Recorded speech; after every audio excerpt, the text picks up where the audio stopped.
Assalamualaikum warahmatullahi wabarakatuh. Selamat datang di channel Sawijining Dino, tempat di mana kisah-kisah menyeramkan dimulai. Pada episode kali ini, kita akan melanjutkan perjalanan Malik di kampung Sekarsari. Sebelum kita masuk ke ceritanya, jangan lupa untuk tekan tombol like dan subscribe, serta aktifkan lonceng notifikasinya agar kalian tidak ketinggalan cerita-cerita misteri lainnya. Selamat mendengarkan.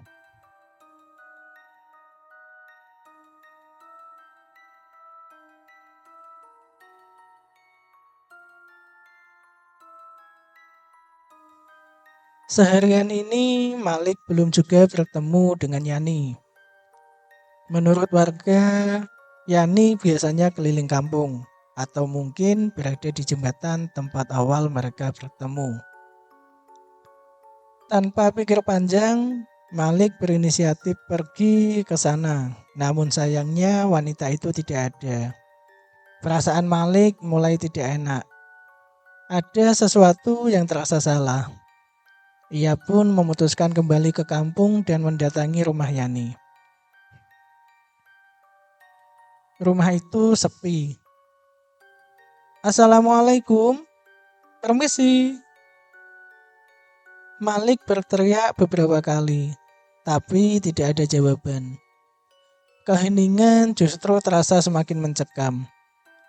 Malik teringat cerita Wak Kodir tentang keluarga Pak Rojak yang berantakan sejak kejadian setahun lalu. Ia mulai ragu, lalu memutuskan untuk pulang. Namun saat hendak melangkah keluar pagar, tiba-tiba Malik mendengar suara perempuan. Tolong! Terdengar suara perempuan berteriak histeris dari dalam rumah. Malik terkejut. Tanpa pikir panjang, ia berlari menuju pintu. Pintu itu tidak terkunci. Malik pun masuk dan mencari sumber suara. Jeritan itu kembali terdengar. Kali ini lebih jelas. Dari kamar pojok dekat tangga. Itu kamar Yani. Malik mendekat perlahan. Yan, itu kamu. Kamu Yani kan? Awalnya tak ada jawaban. Namun tiba-tiba, tolong aku Malik. Malik tertegun. Suara itu memang mirip Yani. Tapi Yani yang ia kenal tidak mungkin bisa merespon seperti ini. Kamu Yani? Iya, tolong aku. Tanpa pikir panjang, Malik mendobrak pintu.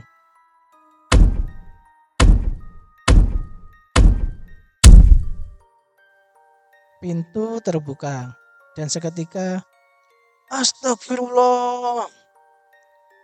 Tubuh Yani tergantung, lehernya terlilit tali, kakinya sudah hampir tidak menyentuh lantai. Jika Malik terlambat sedikit saja, Yani pasti sudah mati. Malik segera memegang kakinya agar bisa berpijak. Namun tiba-tiba Yani menendang Malik hingga ia terhuyung. Saat Malik menatap wajahnya, wajah itu berubah. Pucat, mata merah menyala. Rambut panjang kusut dipenuhi bunga melati busuk. Makhluk itu tertawa kecil. Akhirnya kau datang juga, Malik. Bertahun-tahun aku menunggumu kembali di kampung ini. Aku haus akan darah. Malik gemetar. Kamu siapa? Aku pengantinmu, Malik. Kau tak rindu padaku? Tubuh makhluk itu melayang, masih dengan tali di lehernya. Lalu perlahan mendekati Malik. Bau busuk menusuk hidung Malik. Yani, di mana Yani? Untuk apa kau mencari wanita gila itu? Suaranya berubah parau, menyeramkan. Aku memang setan, tapi seharusnya kau mencari aku, Malik. Kau ingin tahu rahasia kampung ini kan? Malik mengangguk cepat. Kalau begitu, penuhi dulu syaratku. Apa? Kawini aku. Malik terbelalak. Maka semua rahasia akan kau ketahui dalam sekejap. Makhluk itu lalu berubah. Wujud mengerikan itu perlahan menjadi wanita cantik, berpakaian pengantin Jawa, dengan sanggul dan bunga melati harum. Sangat berbeda dari penampilan sebelumnya. Namaku Raden Sekarsari. Mendengar itu Malik terkejut. Nama itu sama dengan nama kampung ini. Kawini aku Malik, maka kau akan tahu segalanya. Tubuh Malik tiba-tiba kaku. Jantungnya berdegup kencang. Sekarsari mendekat, meraba tubuh Malik. Malik ingin melawan, tapi tubuhnya tak bisa bergerak. Sayang, setelah kita menikah, kau akan tahu semuanya. Perlahan, Malik mulai kehilangan kesadaran. Pikirannya kacau, antara takut dan godaan. Namun dalam hatinya, ya Allah, tolong hambamu. Dengan sisa tenaga, Malik berteriak, Allahu Akbar. Seketika tubuhnya terbebas. Sekarsari terlempar mundur.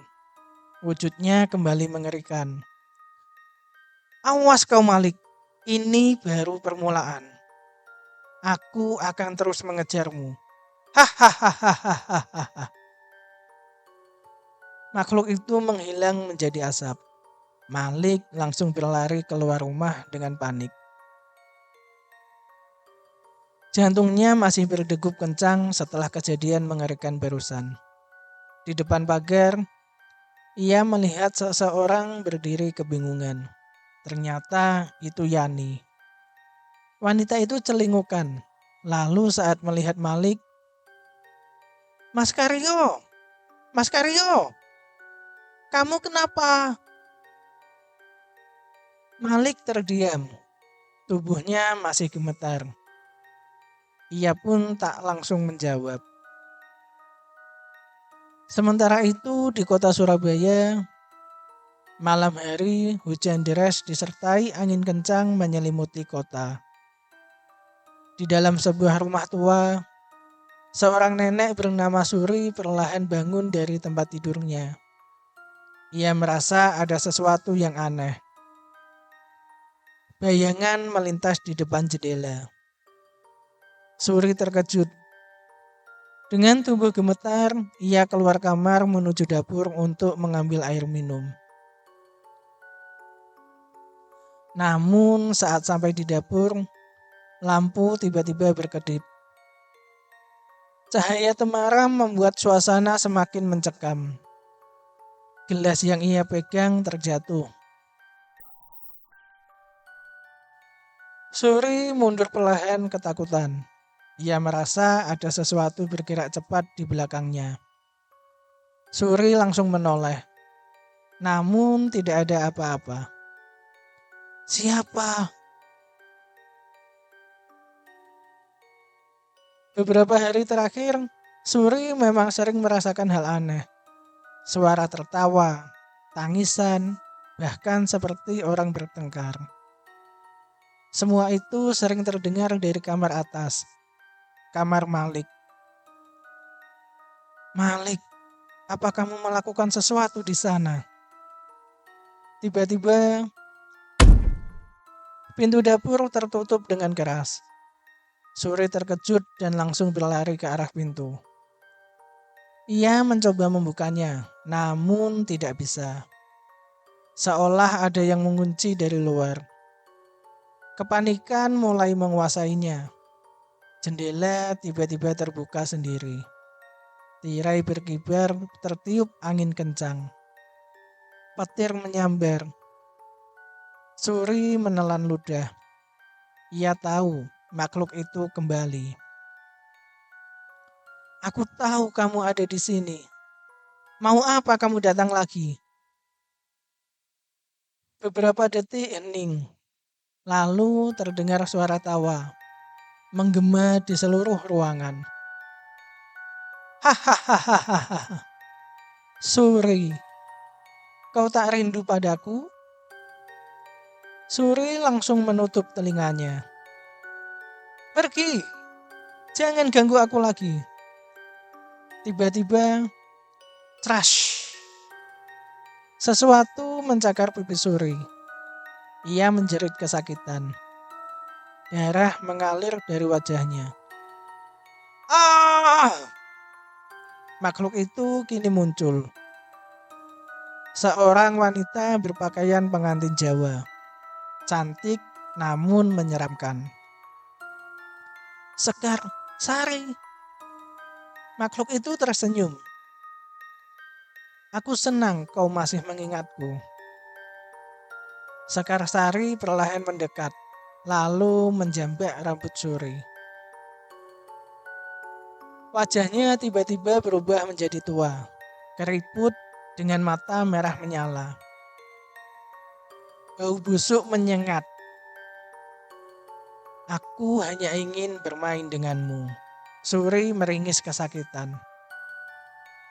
Jangan sentuh anak dan cucuku. Sekar Sari tertawa. Aku akan mengambil nyawa keluargamu satu persatu sampai akhirnya nyawamu. Suri mencoba melawan, tapi tubuhnya sudah lemah. Sekar Sari membenturkan kepala Suri ke lantai. Sampai akhirnya Suri tergeletak tak berdaya, lalu pingsan. Sekar Sari tersenyum puas. Hahaha. Permainan ini baru dimulai. Dan ia pun menghilang. Keesokan harinya, Kodir panik setelah mendapat kabar bahwa ibunya jatuh sakit. Ia pun segera pulang. Saat sampai, ia melihat Suri terbaring lemah di atas tempat tidur. Wajahnya penuh luka. Ibu, siapa yang melakukan ini? Suri membuka mata perlahan. Air matanya mengalir. Dia datang lagi. Siapa, Bu? Sekar Sari. Kodir terdiam. Wajahnya menegang. Dia akan balas dendam. Dan sekarang dia mengincar kalian. Terutama Malik. Kodir langsung teringat sesuatu. Malik. Dia sudah mulai mendekat. Hati-hati. Seketika suasana menjadi sunyi dan penuh ketegangan. Pagi itu suasana kampung terasa lebih sunyi dari biasanya. Malik berjalan dengan wajah murung. Semalaman ia tidak bisa tidur. Kejadian di rumah Yani terus terbayang di kepalanya. Sosok Sekar Sari. Tawa menyeramkan itu dan tawaran yang tidak masuk akal. Kawini aku. Malik menggeleng pelan, mencoba mengusir bayangan itu. Ini gak beres. Pasti ada yang disembunyikan di kampung ini.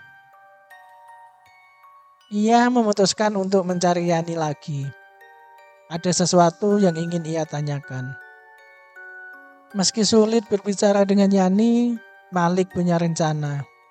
Ia akan berpura-pura menjadi orang yang dekat dengannya, agar Yani mau membuka mulut. Sementara itu, Kodir tampak memperhatikan Malik dari kejauhan. Sejak kemarin, ia merasa ada yang aneh. Malik jadi lebih pendiam, tidak banyak bertanya, padahal biasanya ia selalu penasaran tentang kampung ini. Ada yang disembunyikan Malik.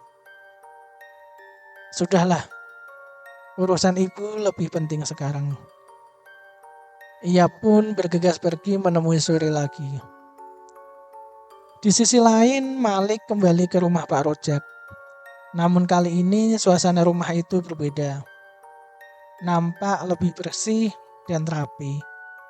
Dan di teras terlihat Pak Rojak duduk membaca koran. Wajahnya sudah menua, rambutnya dipenuhi uban. Namun sorot matanya tajam.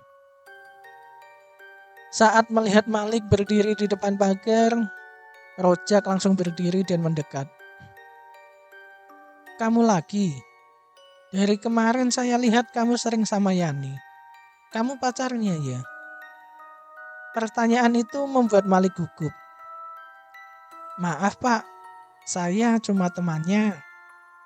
Saya kesini mau ketemu Yani. Wajah Pak Rojak langsung berubah keras. Tidak bisa. Malik terdiam. Kenapa Pak? Karena sekarang saya tahu kamu keponakannya Kodir. Malik mengangguk pelan. Iya Pak, tapi tetap saja saya cuma mau bicara. Yani tidak ada di sini. Tidak ada. Sudah saya kirim ke rumah sakit jiwa. Seolah disambar petir, Malik terpaku. Rumah sakit jiwa? Kerjanya cuma keluyuran, bikin warga takut. Malik mengepalkan tangan.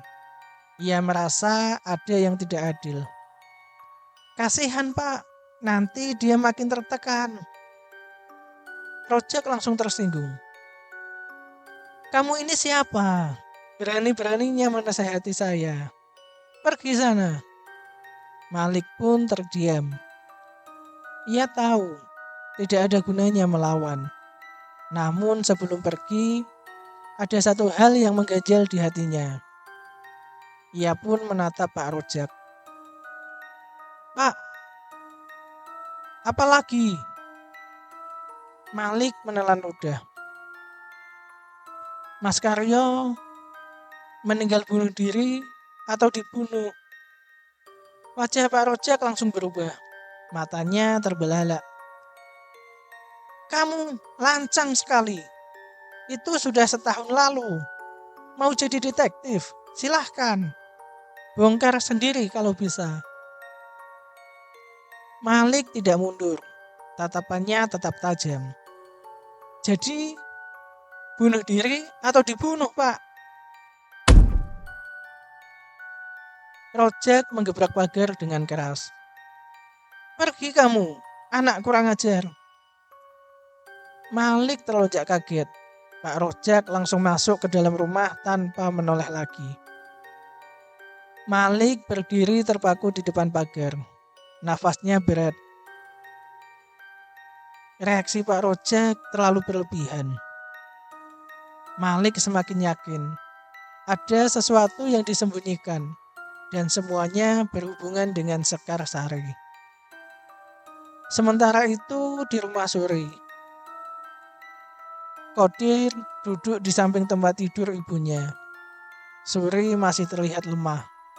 Wajahnya penuh luka. Ibu, tolong ceritakan semuanya. Suri menatap anaknya dengan mata berkaca-kaca. Sekar sudah kembali. Ibu yakin itu dia? Suri mengangguk pelan. Kekuatannya jauh lebih besar sekarang. Jimat yang dulu sudah tidak mempan. Kodir hanya bisa terdiam. Wajahnya tegang. Dia mengincar kalian.